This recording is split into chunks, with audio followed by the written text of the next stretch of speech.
Sekarang 6. Oke. Semua oke? Ya, siap untuk mendengar firman Tuhan pada hari ini? Mari kita berdoa. Tuhan Yesus, terima kasih untuk hari ini. Berbicaralah kepada kami. Tegur kami, bangun kami, dorong kami untuk terus kuat di dalam kehidupan ini. Kami siap menerima firman-Mu. Berkati hamba-Mu, pakai hamba-Mu Tuhan. Di dalam nama Tuhan Yesus kami berdoa. Amin. Hari ini kita akan terus dengan berbicara tentang pikiran, dan akan banyak menyambung tentang pikiran. Pada minggu lepas kita belajar tentang pemikiran duniawi versus pemikiran ilahi. Ada yang masih ingat? Masih? Dan saya percaya banyak yang kita belajar dari sana, ya, meskipun agak susah ya, untuk dipraktikkan, tetapi ya, itulah kehidupan. Ya, itulah yang harus kita bangun di dalam kehidupan kita. Amin. Dan pada hari ini, ya, saya harap firman Tuhan, dan saya berharap, saya berdoa firman Tuhan yang akan disampaikan pada hari ini akan membangun saudara, ya, mendorong saudara untuk terus memperbaharui pikiran saudara. Karena pada tahun ini kita banyak berbicara tentang pembaharuan. Amin. Nah, kenapa dia tidak klik? Oke. Alright, hari ini saya akan berbicara tentang menang dalam pertempuran pikiran. Menang dalam pertempuran pikiran. Setiap hari kita berperang. Ya. Bukan dengan manusia. Ya, mungkin ada yang dengan manusia lah. Ya. Tetapi dengan pikiran kita sendiri. Paulus dalam 2 Korintus pasal 10 berbicara tentang pertempuran rohani. Tetapi ia bukan pertempuran yang melibatkan senjata duniawi. Sebaliknya, ia adalah pertempuran pikiran, pertempuran kepercayaan, dan pertempuran untuk memegang kebenaran Tuhan di tengah kebohongan dunia. Mengapa pikiran begitu penting? Karena apa yang kita pikir akan menentukan apa yang kita lakukan. Apa yang kita percaya akan membentuk cara kita hidup.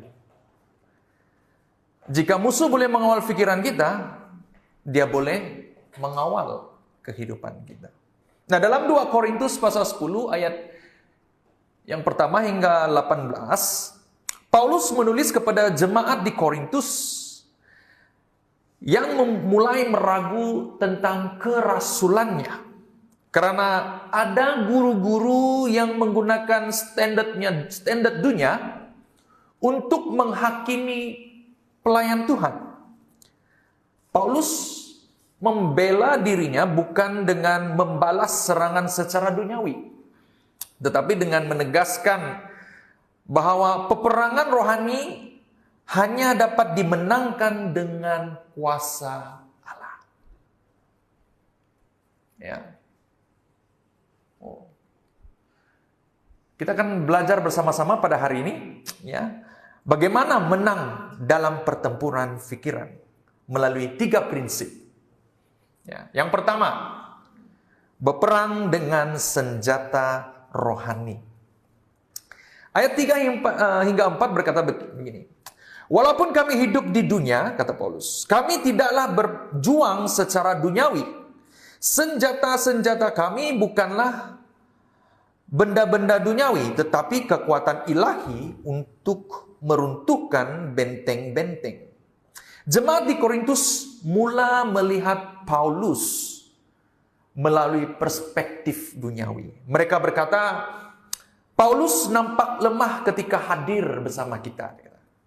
Tetapi garang di dalam surat. Kalau kamu tengok di dalam surat-surat Paulus kan, kalau ditegur tuh, dia tegur. Ya, dia betul-betul tegur.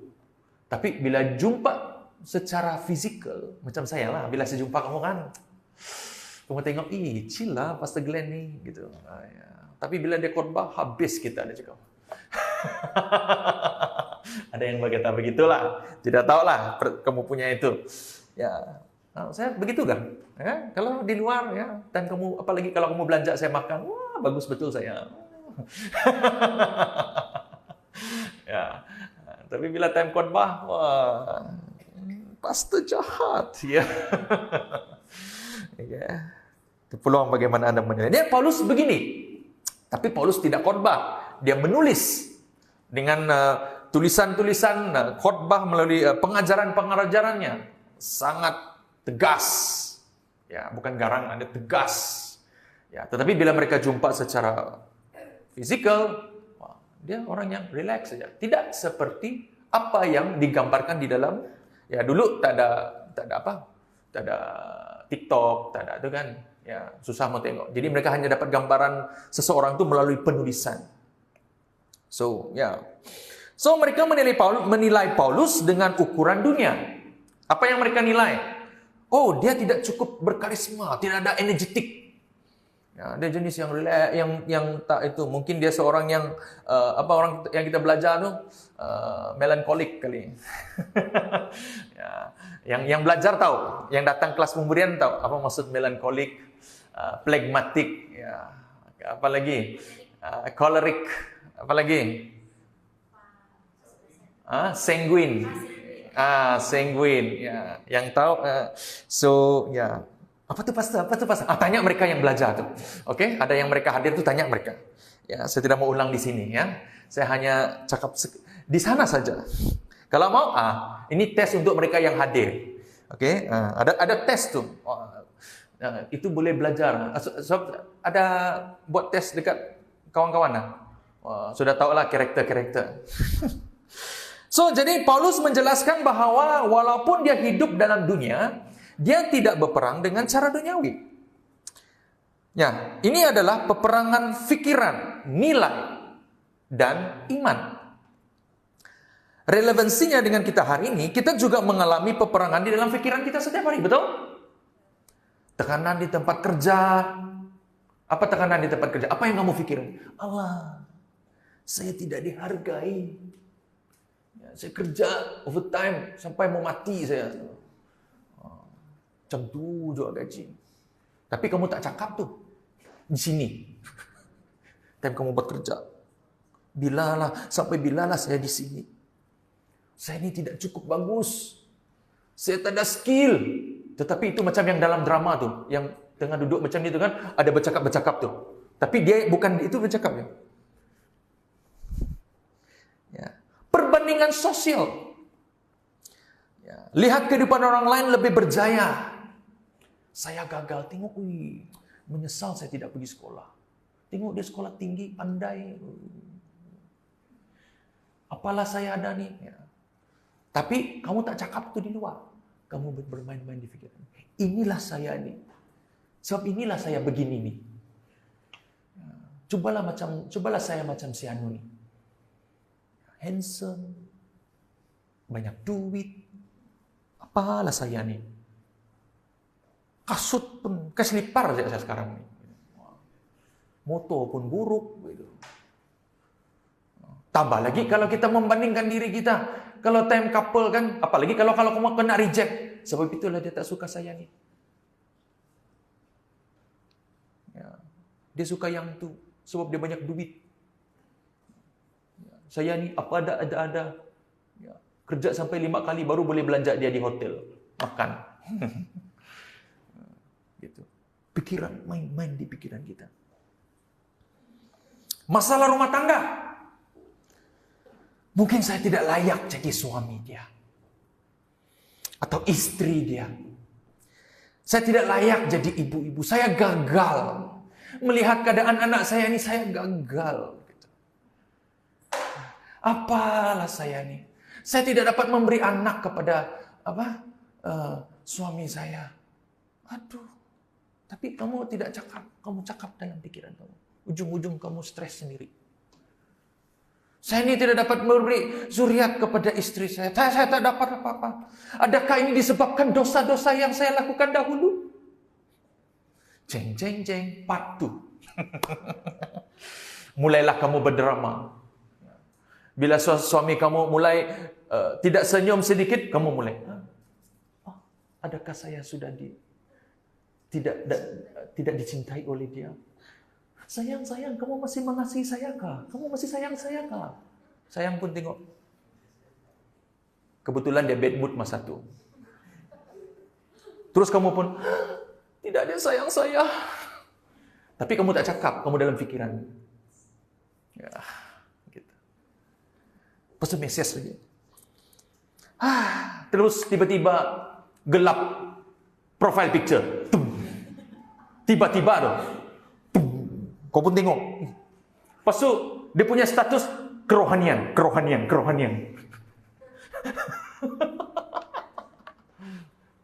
Hanya Tuhan saja tahu di dalam hati saya. Lepas tu khotbah-khotbah pun, khotbah yang diambil klik-klik tu, yang pasal menembak-nembak suami ataupun isteri-isteri. Ya. Yang lebih parah, suami dia tidak tahu tengok status. Percuma. Ya kan? Kenapa dia tidak tengok status saya ni?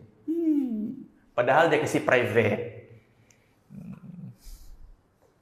Betul tak bapak-bapak? Dia tengok tu status tu. Tapi private. Tiba-tiba boleh komen.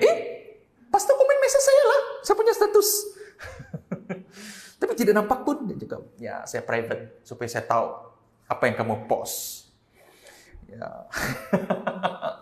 Itu ya, kejap-kejap. Wah, kecewa. Kejap-kejap. Wah, berbunga. Kejap-kejap. Makanan. Kejap-kejap. But anyway, itu status kamu. Ya, tidak apa. Kami pun bebas juga untuk komen kan. Ya, kalau kamu rasa sakit hati bila kami komen, then jangan post status. Itu risikonya kalau kamu post something yang kamu rasa ya kamu sudah post, maksudnya kamu orang tengok lah kan. Betul tak? Kalau kamu tak mau orang tengok, jangan post. Simpan di dalam hati. Apa yang kamu post, tengok sendiri. Cabaran rohani. Ya, saya sibuk. Tidak ada masa saya untuk Tuhan. Nantilah saya berdoa. Ayah, saya mau pergi sembahyang sebenarnya, tapi itulah letih saya. 6 jam saya dekat jam tu hari. Kamu tahu tak? Saya sangat gembira bila saya beli motor tahu. Saya tengok orang yang jam pakai kereta, walaupun kereta mereka cantik. Saya ketawa naik. Sambil saya tengok. Status villa saya tengok, status saya 4 jam. Saya cakap. Lepas tu saya balas mereka punya action saya villa saya beritahu. Oh, lama ah? Iyalah lama padahal. Sekarang baru balik guys, dia cakap pukul 12. Wah. Saya kan kalau ambil anak saya kan, kalau saya guna kereta. Kalau saya guna kereta masa tu pergi ke Bunte, Bang. Itu Pandan sudah banjir, Bang, penuh. Oh, saya tengok jam habis. Panjang, ikut di sebelah sana pun jam. Apa? Pasar Gudang enggak? Apa nama tu? Ikut sebelah sana pun jam, ikut sini pun jam. Oh. Baru kau tengok muka orang semua. Oh, ya. ada yang begini sudah. Dia mohon, kau mohon apa mohon? Semua jam, Bang. Apalagi yang kena lori itu kan. Saya mau mesej kamu Bapak ini. Kamu dalam jam kan saya. Ya, so ya. Itu kadang-kadang berlaku kita berperang dalam Milan ini mau cepat. Kita berperang di sini. Ya. Namun saudara, kita tidak boleh menang dalam pertempuran pikiran jika kita menggunakan cara duniawi. Bila kita guna cara pemikiran duniawi, kita tidak akan menang. Ya. Nah, dunia berkata, balas kejahatan dengan kejahatan. Betul tak? Ya. Apalagi, kejar kuasa dan kedudukan. Kalau kamu ada kuasa, ada kedudukan, itu yang dunia tawarkan, tahu tak? Ada duit, ya, kamu akan berada di sini. Tapi Tuhan kata apa? Kasihilah musuhmu. Bercanggah. Saya akan balas. Saya akan balas macam mana dia buat dengan saya. Tapi firman Tuhan katakan, kasihilah dia. Walaupun dia menyakitkan kamu. Ini firman Tuhan katakan. Nah, apa lagi? Barang siapa yang firman katakan, barang siapa meninggikan diri, ia akan direndahkan. Ya. Kamu mau tinggi, rendahkan dirimu. Oh ya, betul. Kamu mau ditinggikan, rendahkan dirimu. Melayani orang. Ya. Rendahkan hatimu. Melayani orang. Maka Tuhan akan mengangkat kamu. Tapi kalau kamu tinggikan, Tuhan akan merendahkan kamu lagi. Yes, this is real. Nah, senjata kita itu berbeza. Ya, kita menang bukan dengan kekuatan sendiri. Ya, tetapi dengan kuasa firman Tuhan. Amin. Amin. Nah, firman Tuhan katakan di dalam ayat 5, ya, mematahkan hujah-hujah dan segala yang meninggalkan diri, menentang pengenalan Allah, menundukkan semua pikiran supaya mematuhi Kristus. Jadi saudara, kita harus meruntuhkan benteng di dalam pikiran kita. Apa itu benteng? Apa itu benteng dalam pikiran kita? Benteng bukan sekadar pikiran negatif. Ya, tetapi pola pemikiran kita yang membelenggu kita di dalam ketidakbenaran. Contohnya benteng pikiran pada hari ini, ketakutan dan kegagalan. Itu contoh satu benteng dalam pemikiran kita. Apa kita katakan dalam pemikiran kita? Bila kita, saya tak cukup baik, saya pasti gagal. Tidak maulah saya. Kamulah, saya tidaklah. Dalam arti kan, Tuhan, Roh Kudus kata, go, pergi. Kita kan, bolehkah saya nih? Saya ini tak ada apa-apa lah Tuhan. Tak ada apa lah. Takut. Tuhan kata, berhenti kerja, pergi kerja. Takut. Nanti kalau saya pergi, saya pasti gagal. Saya takut coba untuk sesuatu yang baru. Nanti saya malu. Kalau saya salah macam mana?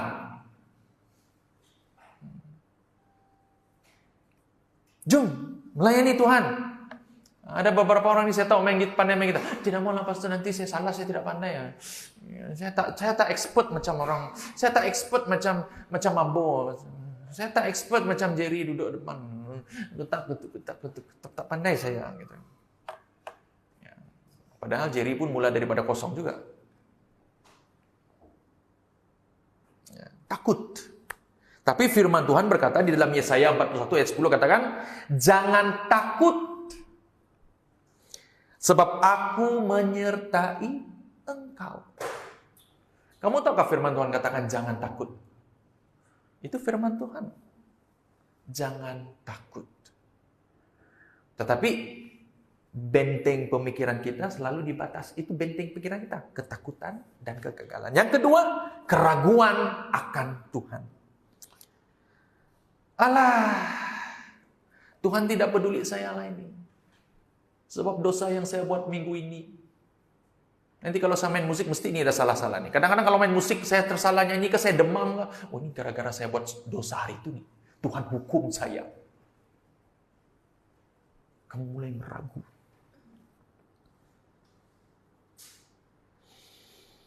Saya rasa Tuhan tidak peduli dengan saya sudah berdoa, muka dia tetap terpapar di muka saya. Orang yang kamu benci itu. Macam mana nih Tuhan? Masalah masih sama.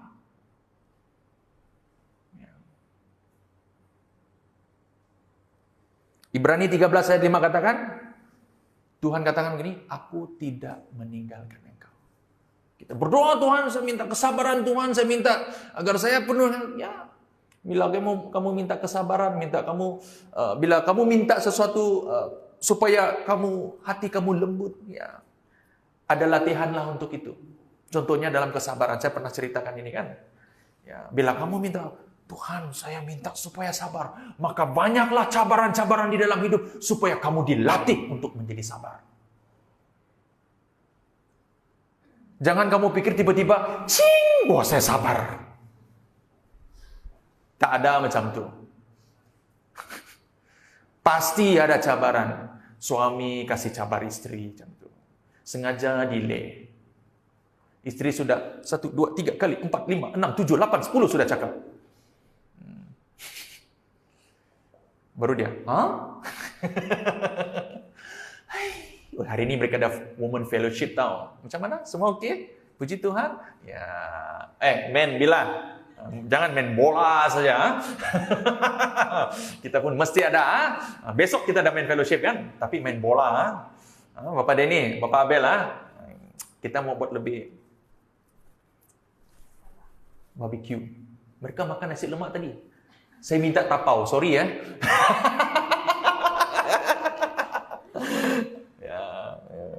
Ya, rancang. Ya, supaya kita pun mau cakap-cakap juga. Mereka pun cakap-cakap. Bukan kita gosip, kita mau jadi lelaki yang hebat. Amin. Ya, jadi mereka pun jadi perempuan yang hebat. Jadi kalau sama-sama hebat, luar biasa. Anak pun jadi hebat. Gereja pun jadi hebat. Amin. Ya. Bukannya, inilah lelaki saya ini. Oh, inilah perempuan wanita saya ini. Saya punya istri gini. Oh, tidak jadi sudah. Ya, kepada yang belum menyertai, ya, pelayanan wanita dan pelayanan lelaki, ya, saya sangat menganjurkan Anda, mendorong Anda untuk hadir, ya, boleh jumpa dengan Suzy ataupun Bapak Denny atau Bapak Abel untuk pelayanan, bukan pelayanan wanita, lelaki, ya, Suzy dengan siapa yang punya Tunda? Suzy, ya, ataupun Apralin lah, ada leaders di sini yang join wanita, ya, join, ya. Kalau wanita mungkin ada masak-masak, ya, kita tidak tahu apa program mereka. Ya, saya punya istri pun me time, dia cakap. Dan dia tak bawa anak. Ya, okey. Ya, yang me time, tapi Abel apa boleh buatlah. Mu ini tak dapat me time, so dia pegang anak dia pun. Tak apa, nanti tunggu kau besar. Kali ini pastikan kita jangan bawa anak. Ya, supaya kamu betul-betul me time, tinggal mereka. Tiada lagu gurau. Alright, so tinggal mereka dengan suami kamu. Ya, kalau suami kamu kerja apa boleh buat? Suruh dia minta cuti. Okay, so apa lagi? Keletihan rohani. Ya, keletihan rohani. Saya sibuk bekerja, saya tiada masa untuk Tuhan. Tapi Matius pasal 6 ayat 33 kata gini, carilah dulu kerajaan Allah dan kebenarannya, maka semuanya akan ditambahkan kepadamu. Cari dulu kerajaan Allah. Dosa yang diabaikan. Saya sudah begini, saya tak boleh berubah sudah dia. Beginilah saya ini pastor, kita katakan. Macam inilah saya ini sudah.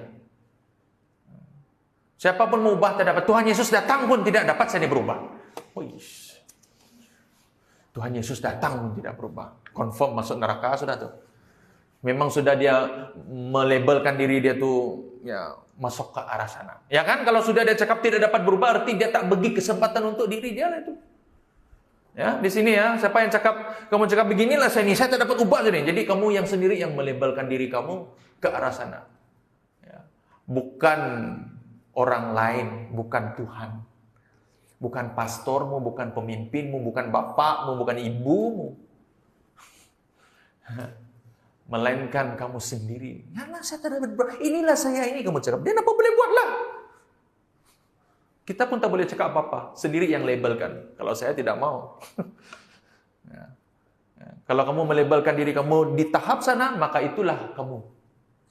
Tapi kalau kamu melabelkan diri kamu adalah anak Tuhan. Ya, saya pasti akan berubah. Saya akan jadi lebih baik. Maka kamu akan jadi lebih baik. Tapi kalau Allah cakap, inilah sikap saya. Kamu cakap. Ya. Kalau sikap, jangan sejak saya. Boleh buatlah. Itulah itu. Jadi jangan marah orang lain kali. Ya. Nah, bagaimana kita mau menghancurkan benteng ini? Ini sangat penting untuk kita pelajari. Cara kita untuk menghancurkan benteng ini adalah dengan firman Tuhan. Amin. ya, firman Tuhan. Ya, bukan hanya membaca. Kenapa kadang-kadang saya sudah baca apa firman Tuhan, Pastor? Tidak juga ubah-ubah. Ya, karena kamu tidak menghidupi dia. Hanya di sini. Hidupi dia. Kamu hanya baca macam buku cerita. Oh, mengasihi. Oh, mengampuni. Oke. Itu untuk dia, bukan saya. Karena saya tidak salah, you know that. Saya tidak salah, kamu cakap. Dia yang mula dulu, dia sepatutnya, gitu. Maka itu firman itu tidak menghidupi kamu. Terang-terang, ampunilah, kata firman Tuhan. Kamu juga, dia yang sepatutnya dulu. Ya, right? So, setiap pagi isilah pikiran sebelum kamu keluar kerja. Kenapa? Karena masa itu kamu belum pikir apa-apa, kecuali kamu belum tidur. Tengok habis main bola, baru balik kerja, apa boleh buatlah. Tapi kalau kamu sudah tidur, baru bangun, isikan pikiranmu dengan kebenaran firman Tuhan. Maka itu, ya, kebanyakan pastor, hamba Tuhan, selalu berkata, renungilah firman Tuhan setiap pagi. Sebelum kamu mulai kerja. Sebelum kamu tengok handphone kamu. Ini tengok dulu status orang. Tapi saya tengok yang firman Tuhan Alkitab, Bapak. Yalah tuh. Pas awal-awal pagi sudah sakit hati. Salah siapa? Sebab kamu sendiri yang memulakannya dulu kan? Bukannya salah orang yang buat status tuh. Kadang-kadang kita salahkan orang yang buat status tuh. Ya. Orang lain buat status, kita yang panas. Agak-agak lah. Ya. Isikan pikiran kita dengan kebenaran firman Tuhan sebelum dunia mengisinya dengan kebohongan. Setiap kali ada pikiran negatif, jawab dengan apa? Firman Tuhan. Setiap ketakutan ganti dengan iman. Amin. Engkau takut, beriman. Cakap di sebelah kiri dan kanan kamu. Ingat tuh, kau takut kan? Berimanlah. Saya tidak takut, Pastor. Ya. Setiap orang mempunyai cara perspektif ketakutan dia masing-masing. Kau mungkin tidak takut hantu, tapi kau takut bini.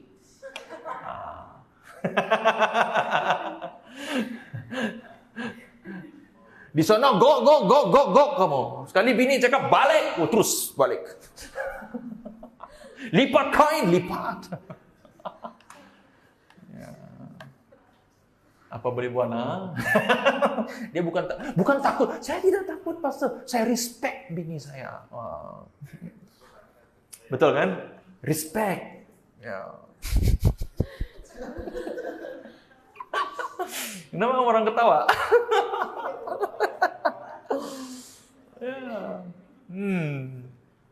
Ya, that's reality. Mungkin engkau tidak takut dengan suami, engkau tidak takut dengan suamimu, tapi kau takut dengan anakmu.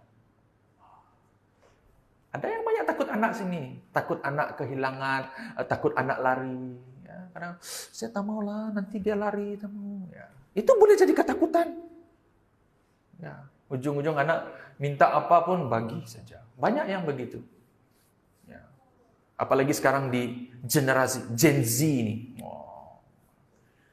Tegur sikit anak tak boleh. Sekarang kalau di Amerika Syarikat, ya, anak boleh saman parent, tak boleh pukul, tak boleh. Kau cubit pun tak boleh. Terus dia call polis tu. Hello polis, bapak saya pukul saya. Itu yang kamu tengok ada Asian parenting, Western parenting, tak boleh rotan, tak boleh pukul. Yes. Ada yang sanggup, ya, cakap yang tidak tentu dengan itu. Kalau kamu tengok lebih teruk lagi. At least kita ni masih juga kita boleh teriak-teriak sedikit. Kalau sana tuh, saya tidak tahu apa yang saya buat dengan anak saya ini. Gitu kan. Bila saya tengok cerita, kalau saya tuh, nasib kamu tuh bukan di dalam keluarga saya. Gitu. Kalau yang tengok status saya pagi tadi kan, istri saya cakap, Didi, sayang, jangan lupa sidai kain, apa lagi? Agong,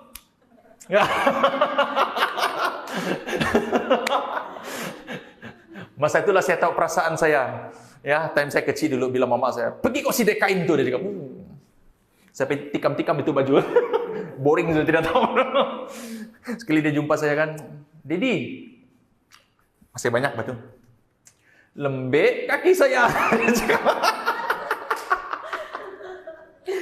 Kenapa ya? Lembeklah kaki saya.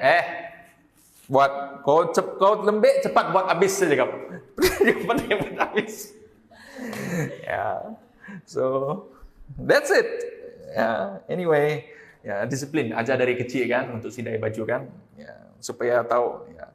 Buat boleh, konsisten itu susah. So, ya. Itu dia. Ya, cara menghancurkan benteng yang pertama, langkah pertama, kenal pasti pikiran yang salah. Kamu harus kenal pasti dulu pikiran yang salah. Adakah saya sedang berpikir dengan kebenaran firman Tuhan atau itu perasaan saya? Kadang-kadang kita guna perasaan, hati-hati. Ya, jangan guna perasaan. Kalau time perasaan kamu tuh, emosi kamu tuh baik, tidak apa. Kalau time yang tidak bagus,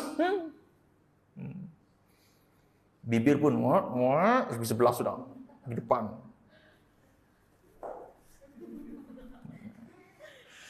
Ya. Suami dari tepi pun, okay, it's not a good time.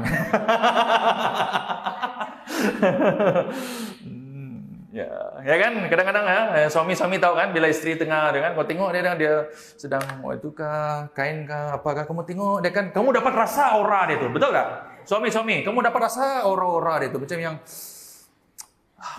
bukan cara yang lain gitu ya. Biar dia tegur sendiri. Dia nampak dia nyetiri dia punya istri.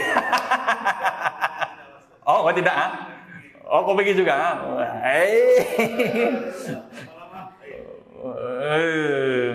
Lain dia pegang.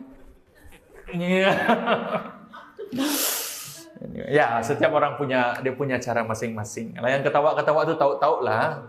Ya, lah pasangan suami istri ini dia tahu nih aura nih. Dia tengok je mukanya kan dia tahu ya. Yang istri pun sama. Belum. Tapi kebanyakan suami yang pergi tengok dulu. Macam mana Indi? Betul tak? Saya tidak maksud, saya tidak peduli. So kenali dulu ya, jangan guna perasaanmu. Amin. Ya, tahu dulu ini betul-betul kah? Ini harap ini bukan perasaan saya. Macam mana nih, betul kah ini? Itu yang pertama. Maka itu jangan cepat untuk bertindak, bercakap. Jangan reaksi cepat. Ya? Fikir dulu. Ini firman Tuhan ke perasaan. Yang kedua, tolak pemikiran yang salah. Kalau kamu tahu itu salah, cakap, ini bukan dari Tuhan. Tolak terus. Ya. Jangan bermain-main. Kadang-kadang kita suka yang bermain-main tuh. Ya. Ya. Suka kita bermain-main dengan perasaan kita kadang-kadang. Ya, mau rasa, lama tak rasa kan, mau sedih, mau yang emosi tuh. Tambah lagi kamu tengok drama yang pukul 9, pukul 10. Tambah lagi kamu ingat. Pikir, ini macam yang dalam drama tu ni. Tergamaknya kau cerita tu.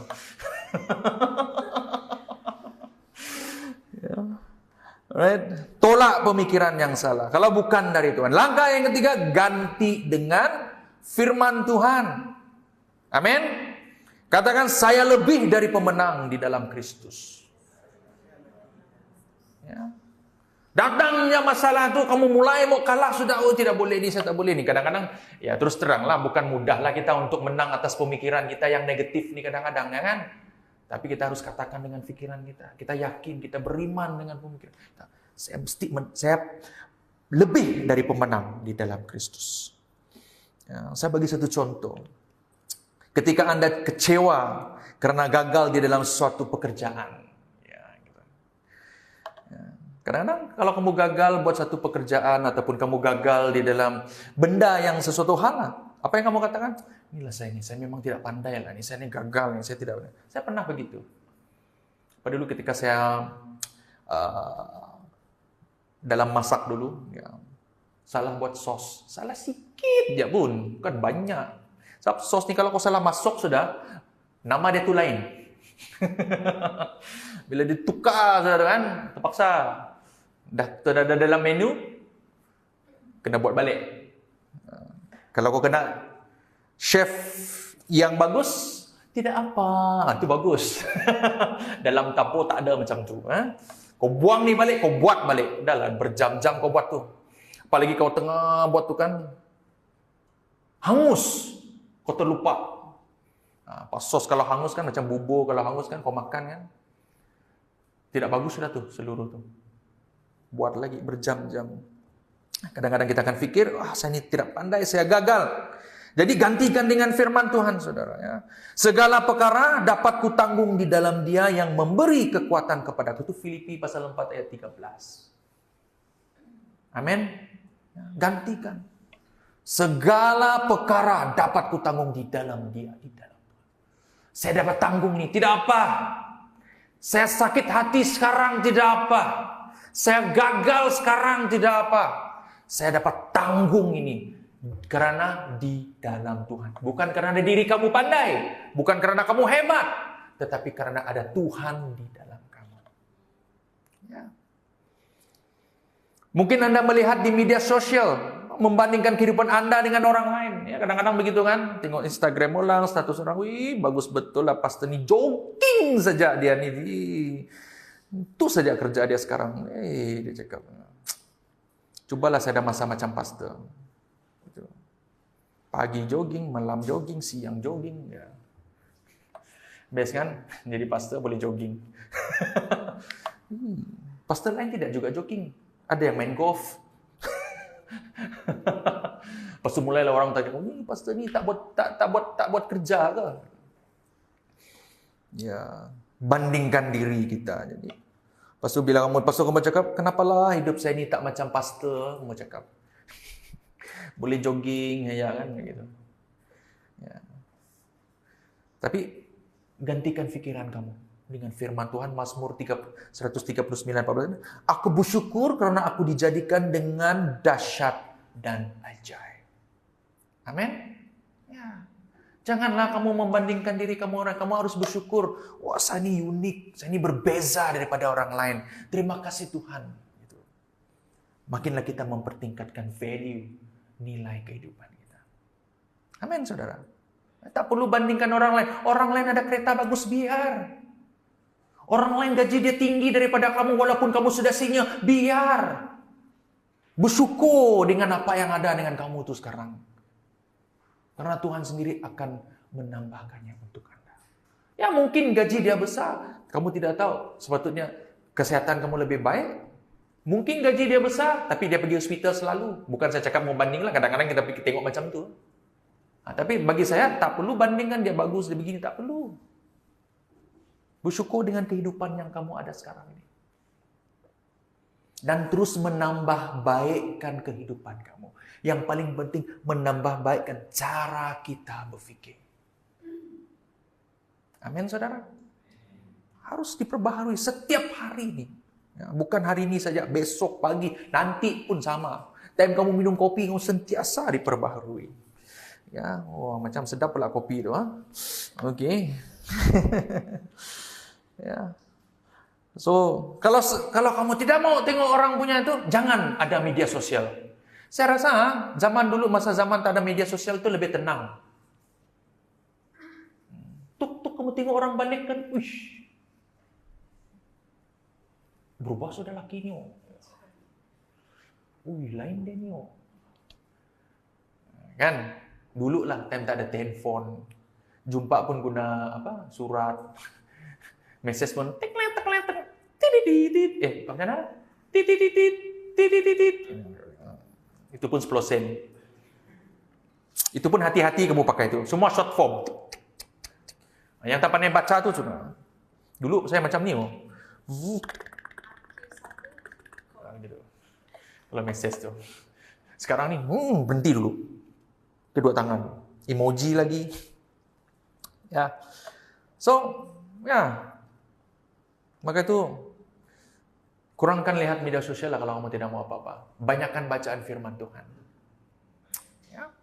Kalau kamu rasa mau pemikiran kamu dikawal dengan baik. Ya. Dan mungkin tengok circle kamu siapa. Orang sekeliling kamu. Kadang-kadang kamu mungkin menghindari media sosial. Tapi orang di sekeliling kamu tuh, kalah setan.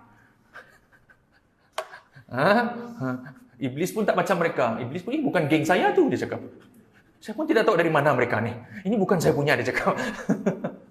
Kadang-kadang manusia lebih teruk daripada iblis.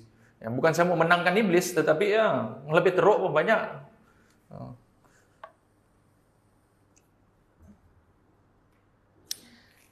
Mungkin Anda di satu situasi yang Anda terlalu sibuk dan tidak sempat berdoa, tidak sempat ibadah. Pikiran yang salah adalah Tuhan faham. Saya sibuk, nantilah saya berdoa bila ada masa. Ganti dengan firman Tuhan, saudara. Apa itu? Tetaplah berdoa. Amin. Jangan katakan, wih sibuk betul saya, tak ada masa saya ni Tuhan. Mau berdoa pun susah. Doa makan pun tidak sempat sudah, karena terlampau lapar. Terus sudah. Ya kan? Belum lagi terus makan. Terlampau macam yang itu tuh. So, ganti. Ya, tetap berdoa. Oke, yang kedua. Hidup dalam standar kerajaan Allah. Ayat 17 katakan begini, tetapi sesiapa yang bermegah, maka hendaklah dia bermegah di dalam Tuhan. Ya. Dunia menghakimi berdasarkan penampilan. Betul? Ini cara dunia menghakimi. Kalau tiada duit, ya. Nah, sebelum itu, jemaat Korintus mula menilai Paulus dari segi luaran. Mereka berkata, dia tidak meyakinkan. Tidak berkarisma, suaranya biasa-biasa saja. Paulus berdepan dengan kritikan seperti ini. Suratnya keras tetapi orangnya biasa saja. Dia tidak sehebat pemimpin lain. Ya. Dia tidak layak memimpin. Nah, seperti kan dunia menilai kita berdasarkan apa? Kedudukan dan pencapaian kita. Betul tak? Kalau tiada sekolah, orang tak pandang. Betul, ada yang saya jumpa begitu. Kau tiada sekolah, tak pergi universiti, padahal kau pandai pun. Cuma kau tanda sijil saja. Kau lebih hebat daripada orang yang sijil itu, betul tak? Bila kau berfikir kan, kau tengok orang yang ada sijil tuh, kadang-kadang tidak pandai berfikir. Maksud saya, kamu faham maksud saya kan? Kadang-kadang orang yang bersijil ini, sebab dia pandai jawab soalan, tidak berpikiran, yalah, bezanya cuma mungkin yang tak ada sijil itu dia ada pengalaman. Nah, yang ada sijil ini belum ada pengalaman, tetapi menjawab apa yang dipersoalkan, yang dipelajari, itu saja. Itu beza dia. Ya. So, tetapi dunia melihat, tengok. Ini selalu saya pernah alami dulu juga di masa saya bekerja. Tapi puji Tuhan saya ada sijil lah. Gaji saya lebih besar daripada kawan saya. Kalau dia potong ayam tuh, tutup mata aja tuh. Saya baru masuk, dia salah. Dia tak ada sijil. Sekali dia nampak gaji saya besar daripada dia, marah betul dia dengan supervisor tuh. Saya berpuluhan tahun, kamu harapkan saya buat semua kerja. Dia yang baru masuk, dia punya gaji lebih besar daripada saya. Immediately, dia mau berhenti. Dengan kononnya memberontak lah. Ya, apa boleh buat lah. Bukan salah saya. Ya kan? Ya. Tapi itu cara dunia menilai. Itu cara orang menilai. Ya. Kau mau marah pun, ya, itu requirement. Kau suka tak suka, that's the world. works. Ya. Apalagi, kau tidak capai target, kau gagal. Ya. Media sosial, ya, perbandingan, ataupun ini paling penting, banyak berlaku di kampung-kampung, status keluarga. Kamu pernah alami seperti ini? Wah, kamu ini bukan keluarga yang apa? Keluarga yang ada ini pasal darah lah. Ini darah bagus sedikit. Padahal darah sama saja pun. Ya, ini orang besar. Kamu nih dulu datuk kamu start main datuk sudah. Datuk kamu dulu nih saya punya hamba nih. Gitu. Apa? Hamba. Gitu. Sampai sekarang kamu tak layak kawin dengan anak saya nih. Gitu. Gitu. Ada main-main macam itu sekarang, gara-gara tidak suka, ya, main status. Ya. Itu cara dunia. You suka tak suka, cara dunia. Tapi curah Tuhan menilai apa? Tuhan melihat hati.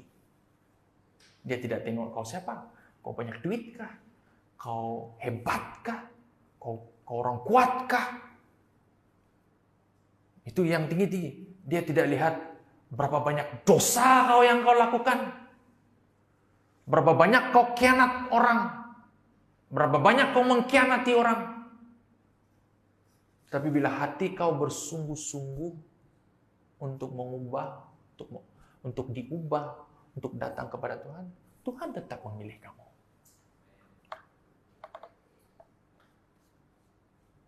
Kamu tengok di dalam Alkitab. Kamu tengok di dalam Alkitab, tokoh-tokoh di dalam Alkitab. Banyak yang hancur. Ya? Daud. Hancur. Tapi dia tetap pilihan Tuhan karena hatinya. Apa dosa Daud buat? Dia tidur dengan apa? Batseba apa? Baguskah itu? Curang, bukan curang, merampas, iyalah kan. Salomo banyak istri, tapi Tuhan tetap juga memilih. Dan kalau kamu tengok dalam perjanjian baru, Petrus, Paulus adalah orang yang membunuh, yang merancang pembunuhan orang-orang Kristen.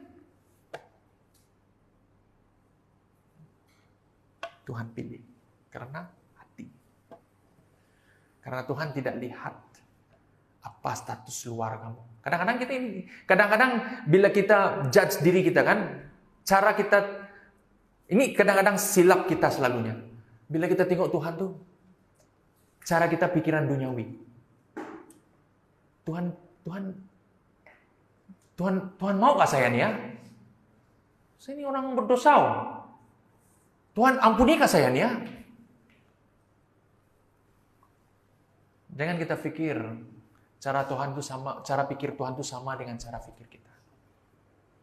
Karena bila kita memikir cara pikir Tuhan itu macam cara kita pikir, itu juga yang salah satu menghalang kita untuk bertumbuh di dalam Dia. You have to be careful.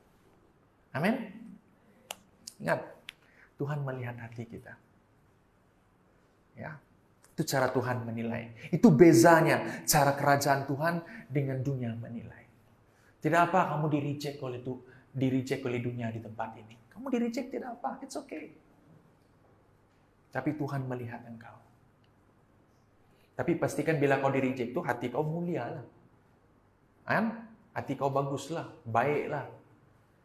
Memang mau bertobatlah. Ya. Maka itu pertobatan itu sangat penting. Hati yang mau bertobat itu penting. Jangan bertobat hanya luaran. Banyak orang bertobat dengan pikiran dan luaran, tetapi hati itu tidak.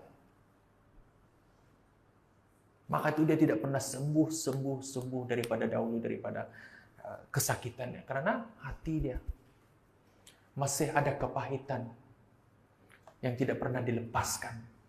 Nampak saya oke nih pastor. Oke. Kamu oke? Oke. Oke. Tapi dalam tidak tahu. Kau boleh tipu luaran, kan? Macam pakai baju smart, handsome, ya? Macam YB kan? Tapi bukan YB pun. Kau boleh pakai baju batik di luar jalan sana, pakai baju smart. Orang tengok dari luar kan. Kau coba, kau pergi shopping mall, kau pakai baju yang coat ke, necktie ke, apa ke, yang betul-betul tuh. Tiba-tiba lah kau pergi mall, orang kan. Ataupun kau pergi bazar Ramadan.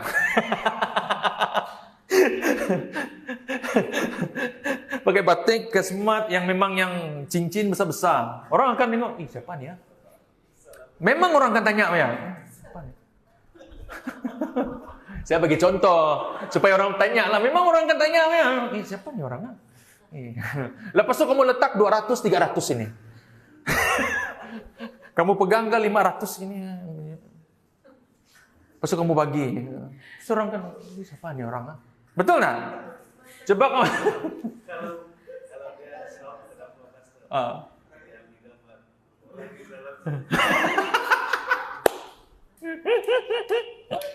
Viral terus Ya. Coba kau pakai sop pendek, ke selipar jalan. Tak ada orang tegur kamu pakai helmet yang begini memang yang. Kok aku rasa ada orang tegur, tak ada orang tengok ni siapa ni. Tak ada orang cakap pun. Kau limpas pun tak ada orang. Itu lalat jalan pun. Jalan saja tu lalat tu. Itu biasa. Haleluya. Di taman, kau jogging pakai baju batik.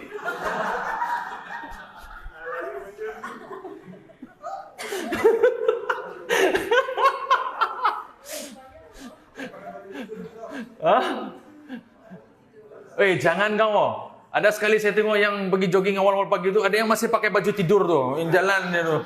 Betul, pernah kamu jumpa ke di taman yang kamu tengok pun. Kalau kau tengok orang yang pakai kasus sport, yang jalan kau macam biasa aja tengok mereka. Tapi bila orang yang pakai baju tidur, kalau yang itu tidak apa, kadang-kadang yang transparan tuh yang sampai jalan-jalan tuh. Anyway, tengok di mana sudah saya nih. Okay.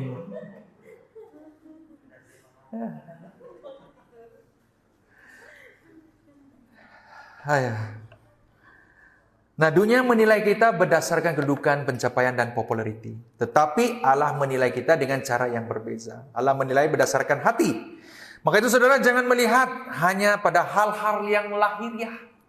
Ya.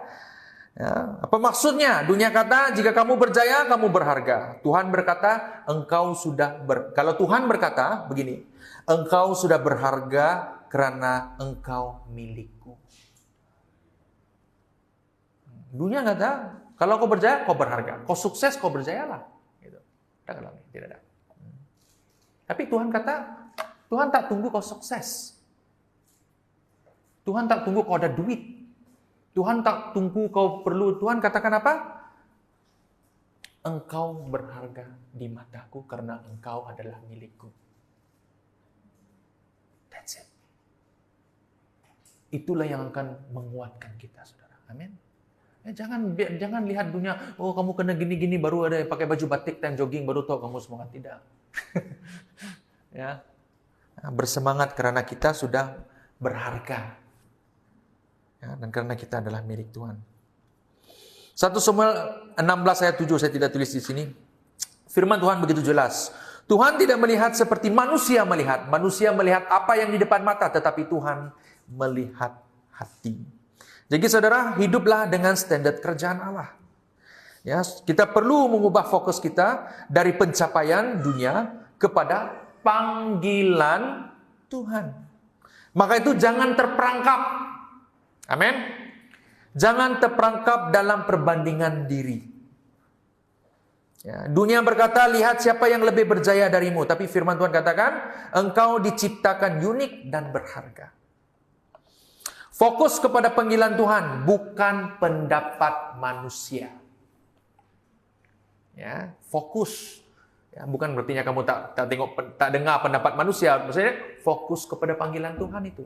Hati-hati dengan pendapat manusia. Dunia kata, kalau orang tak suka kamu, kamu gagal. Tapi firman Tuhan berkata, aku telah memilih kamu. Itu firman Tuhan katakan. Bermegahlah dalam Tuhan, bukan dalam pencapaian sendiri. Dunia berkata semua kejayaan adalah hasil usahamu sendiri. Firman Tuhan berkata, barang siapa bermegah, hendaklah ia bermegah di dalam Tuhan. Jadi saudara, hiduplah untuk memuliakan Tuhan. Amin. Ya. Ayat 17 tetap katakan begini. Ya. Kejayaan sejati adalah mengikut panggilan Tuhan. Paulus tidak seperti guru-guru palsu yang membanggakan diri sendiri. Dia tidak bermegah dalam pencapaiannya, tetapi dalam apa yang telah Tuhan lakukan melalui kehidupannya. Dia tidak bermegah atas pencapaian, tetapi apa yang telah Tuhan lakukan itu yang dia memegah. Ya. Yang telah Tuhan lakukan di dalam hidupnya. Jadi apa maksudnya di dalam kehidupan kita? Hari ini ramai orang hidup dalam tekanan untuk membuktikan diri. Betul? Saya mau buktikan, saya berjaya. Saya mau buktikan, saya hebat. Saya mau buktikan, saya handsome. Ya, jadi makan gunting itu sepet sebelah, sengit sebelah, benci sebelah. Ya, saya mau buktikan. Mungkin di tempat kerja kamu katakan, di tempat kerja kalau aku tidak naik pangkat, aku gagal. Kalau bisnis aku tak berjaya, aku tak cukup hebat. Saya tak cukup hebat. Kalau dalam keluarga, kalau saya tidak jadi ibu bapa yang sempurna, anak-anak saya akan gagal. Kalau saya tak mampu beri kehidupan mewah kepada keluarga, saya ini orang yang tidak berguna. Itu cara dunia. Media sosial kata apa? Kenapa hidup orang lain lebih sempurna? Mungkin dalam media sosial, kenapa saya tak boleh capai standar seperti orang lain? Kenapa saya tak boleh macam mereka nih? Oh, kadang-kadang saya begitu. Saya naik kereta kan, inilah kereta Proton itu. Saya tengok kereta.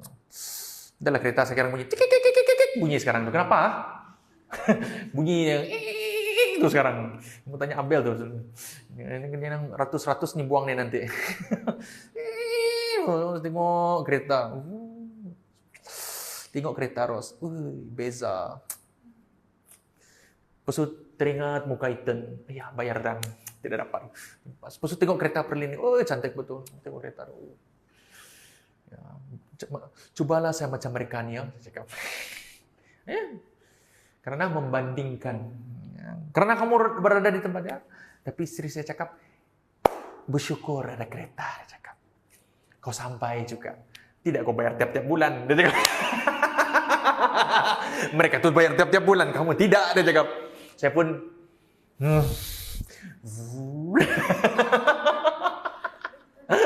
ya kan? Ada harga yang harus dibayar lah kan? Kau mau yang bagus, of course ada benda yang kau harus bayar. That's the things. Tengok Andy, woi. Andy.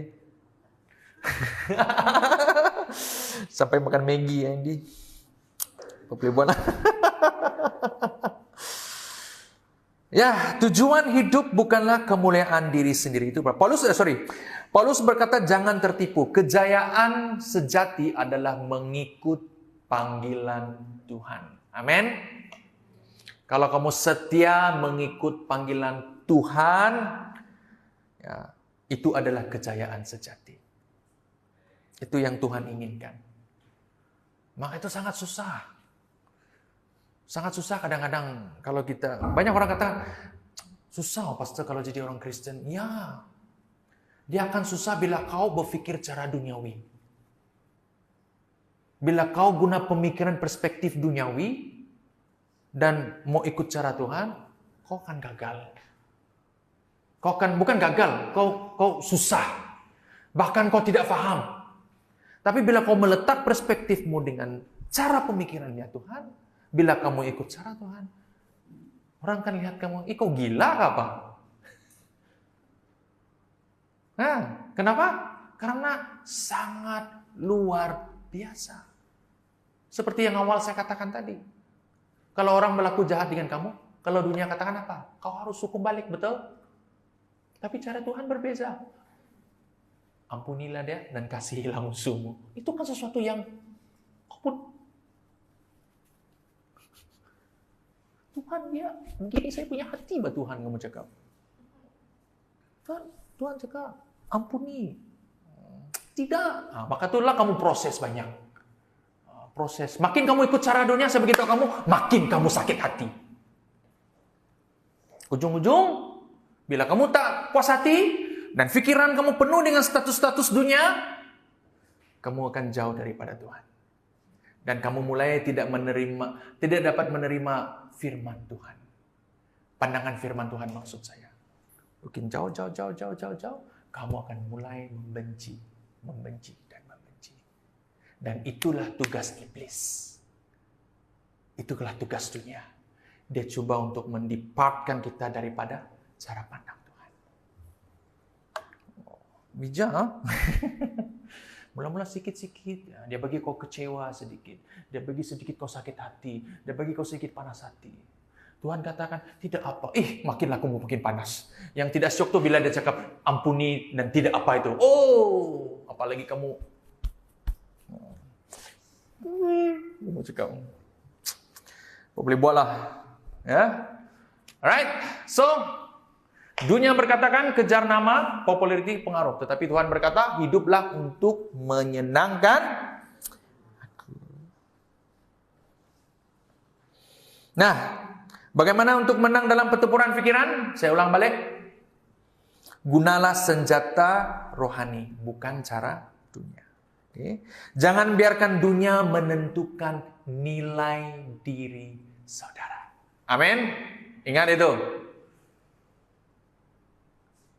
Kalau istrimu katakan yang negatif tentang kamu, jangan cepat-cepat ambil hati. Begitu juga dengan suami. Begitu juga dengan sebaliknya. Mungkin saudaramu kah, gurumu kah, rakan sekerja kamu kah, orang kampung kamu kah, saya tidak tahu. Mungkin katakan hal-hal yang negatif tentang kamu. Ingat, apa pandangan Tuhan tentang diri kamu itu lebih penting daripada pendapat manusia. Pedulilah apa orang mau cakap. Orang cakap kau tidak baik, orang cakap kau tidak handsome. Saya handsome di mata Tuhan. Walaupun kamu perasaan, tapi apa boleh buatlah. Try to be positive for yourself. Hello. Jangan biar orang lain menentukan, tapi sadar dirilah juga kadang-kadang, ya kan. Jangan lo terlampau perasaan sangat juga, ya. Kamu paham apa yang saya coba katakan di sini? Ya, maksudnya jangan orang lain menentukan nilai dirimu, tapi pastikan nilaimu sesuai menurut kebenaran firman Tuhan. Itu yang paling penting. Amin. Ya. Tapi persoalannya kepada saudara, apakah kita mengizinkan kebenaran Tuhan mengubah cara kita berpikir? Ini harus diperbincangkan dalam kelompok sel besok. Ini menarik nih. Ya. Adakah kamu mengizinkan selama ini pengalaman hidupmu di dalam kehidupan Tuhan mengubah pikiran kamu, tapi adakah kamu izinkan? Kadang-kadang saya boleh katakan 80% kita tidak mau biar Tuhan itu mengubah. Karena kita sudah telah adopt dengan cara pemikiran dunia terlampau banyak, terlampau lama. Maka itu pada tahun ini itu harus diperbaharui, harus di-overhaul. Engkau mau Tuhan diberkati, kamu diberkati Tuhan dengan sungguh-sungguh ataupun perspektif yang berbeza cara Tuhan. Kadang-kadang kita harus izinkan Tuhan. Bukan kadang-kadang, kita harus izinkan Tuhan mengubah cara kita berpikir. The thing is, kita selalu stick dengan kita punya prinsip. Yang kononnya kita pikir prinsip kita ini lebih hebat daripada Tuhan. Kamu kena hati-hati. Saya nasihat, hati-hati dengan prinsip hidupmu. Kalau itu tidak sama dengan kebenaran firman Tuhan, by the end of the day, kamu akan binasa. Ya. Soalan refleksi, boleh ambil gambar nih. Adakah saya membiarkan pemikiran dunia mengawal hidup saya? Adakah saya menyerahkan pikiran saya kepada Kristus setiap hari? Tidak. Hanya YouTube saja dengan TikTok. Adakah saya lebih fokus kepada pendapat manusia atau kepada Tuhan? Ini boleh bincang, jadi saya tak perlu hantar sudah. Take note ya. Nah, akhir. Kemenangan dalam pertempuran pikiran bukan terjadi dengan sekelip mata. Ingat saudara, ia bukan tentang sekali menang selamanya bebas. Ya, dunia tidak akan melepaskan kamu begitu saja. Engkau menang hari ini, esok ready saja kamu. Dia akan hantar lagi, dia akan bagi kau lagi. Ia adalah proses, it's a process. Pembaharuan setiap hari. Ya, kita punya pemikiran ini harus di-reset setiap hari. Harus di-reset setiap hari. Tetapi dengan kuasa Tuhan, saudara, kita dapat menghancurkan benteng dalam pikiran kita. Dengan kuasa Tuhan. Amin. Ya, bukan dengan kemampuan diri, tapi dengan kuasa firman Tuhan. Ya. Kita akan dapat menawan setiap pemikiran kepada Kristus dan hidup dalam kemenangan. Jadi saudara, hari ini ambil keputusan. Pilih untuk hidup dalam kebenaran firman Tuhan. Amin. Serahkan pemikiran kita dalam Kristus setiap hari. Biarkan firman Tuhan mengubah cara kita berpikir. Jadi kita tidak perlu hidup dalam kekalahan pikiran kita. Kadang-kadang kita yang macam, yalah. Sebenarnya kau tak perlu pun hidup untuk kekalahan dalam pikiran kamu.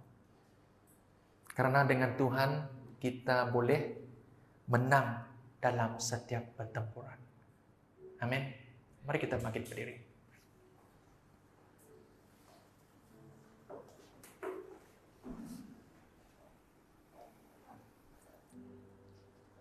Mari kita ambil masa ini untuk berdoa. Saya akan memberi Anda masa 1 menit untuk berdoa. Sebenarnya pengakuan kita di hadapan Tuhan. Respon berdasarkan khotbah yang telah kita dengar pada hari ini. Let's pray.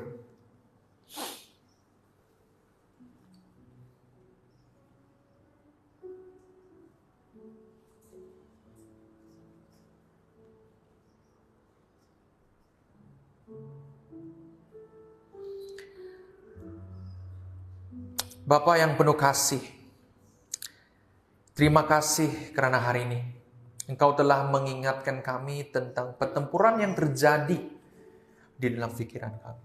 Kami menyadari bahwa sering kali kami membiarkan kebohongan dunia menguasai hati dan pikiran kami.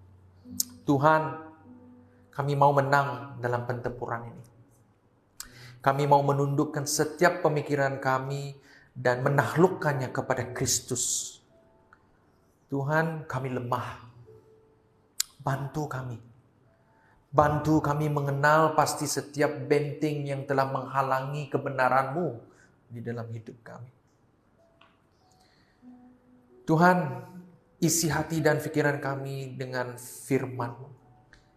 Ketika ketakutan menyerang, biarlah kami berpegang pada janji-Mu. Ketika keraguan menghampiri, ingatkan kami bahwa Engkau setia. Ketika dunia coba mendefinisikan kami, nilai kami, ingatkan kami bahwa identiti kami ada di dalam-Mu. Kami serahkan hidup kami, Tuhan, kepada Engkau. Bantu kami Bantu kami hidup bukan untuk mencari penghormatan manusia, tetapi untuk memuliakan nama. Bentuk pikiran kami agar kami selaras dengan kehendak firman. Terima kasih Tuhan, karena kemenangan ini bukan bergantung pada kekuatan kami sendiri, tetapi kepada kuasa-Mu yang bekerja di dalam kami. Kami percaya dengan Engkau kami lebih dari pemenang. Di dalam nama Tuhan Yesus kami berdoa. Semua yang percaya katakan amin, amin, amin. Beri kemuliaan bagi Tuhan kita.